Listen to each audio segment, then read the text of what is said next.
un monsieur haïtien, bon, il y en a plusieurs. Il fête ses 50 ans de ministère. 50 ans de ministère de quoi? Dans la vente des louanges et des adorations qu'on appelle Jean-René Chal. Donc, c'est-à-dire, le mec a passé 50 ans dans la vente des louanges et des adorations.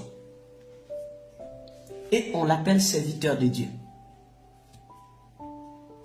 Par exemple, le Charémi, il a passé sa vie dans la vente des louanges et des adorations. Vous pouvez ne pas être d'accord, c'est votre problème. Mais si vous lisez dans votre Bible, vous allez dire Amen à ce qui est écrit dans la parole de Dieu. On ne peut pas vendre les adorations. Je ne peux pas payer pour adorer Dieu. Non, impossible. Vous êtes serviteur de Dieu, vous organisez un moment d'adoration, je dois vous payer pour que je puisse adorer Dieu avec vous. Vous êtes des voleurs. Et vous allez en enfer. Et il n'y a pas de doute, il n'y aura pas d'escale. C'est l'enfer droit si vous ne vous repentez pas. Maintenant, tous les pasteurs sont des chanteurs. Pourquoi? Parce que ça apporte de l'argent. Tous les gens de l'église sont des chanteurs, chanteuses. C'est des artistes évangéliques. Parce qu'ils vendent des louanges. Parce que dans la vente des louanges, ça marche beaucoup. Hein? Maintenant, pour tout, c'est difficile de trouver un pasteur qui ne chante pas. Il est pasteur, il est chanteur. Pourquoi? Parce qu'il y a beaucoup d'argent dans la vente des louanges. Le volet, il vend les louanges. Des louanges.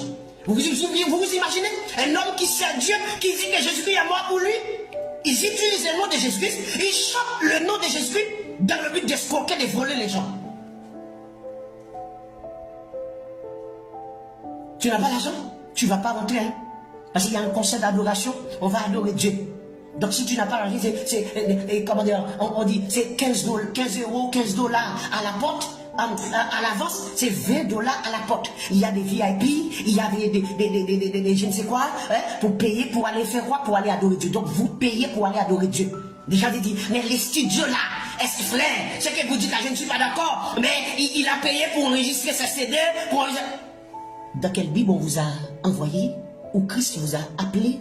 Ou avez-vous vu qu'il y avait un disciple qui était, je ne sais pas, chantait même quand il n'avait pas enregistré de CD puisqu'il n'y avait pas de studio à ce moment-là? C'est ce que vous allez me dire. Mais vous avez vu ça dans quelle Bible? Jésus-Christ n'a jamais appelé quelqu'un pour chanter. Ça n'existait pas sur le fondement des apôtres. Jésus-Christ va vous appeler pour chanter? Dans quelle Bible?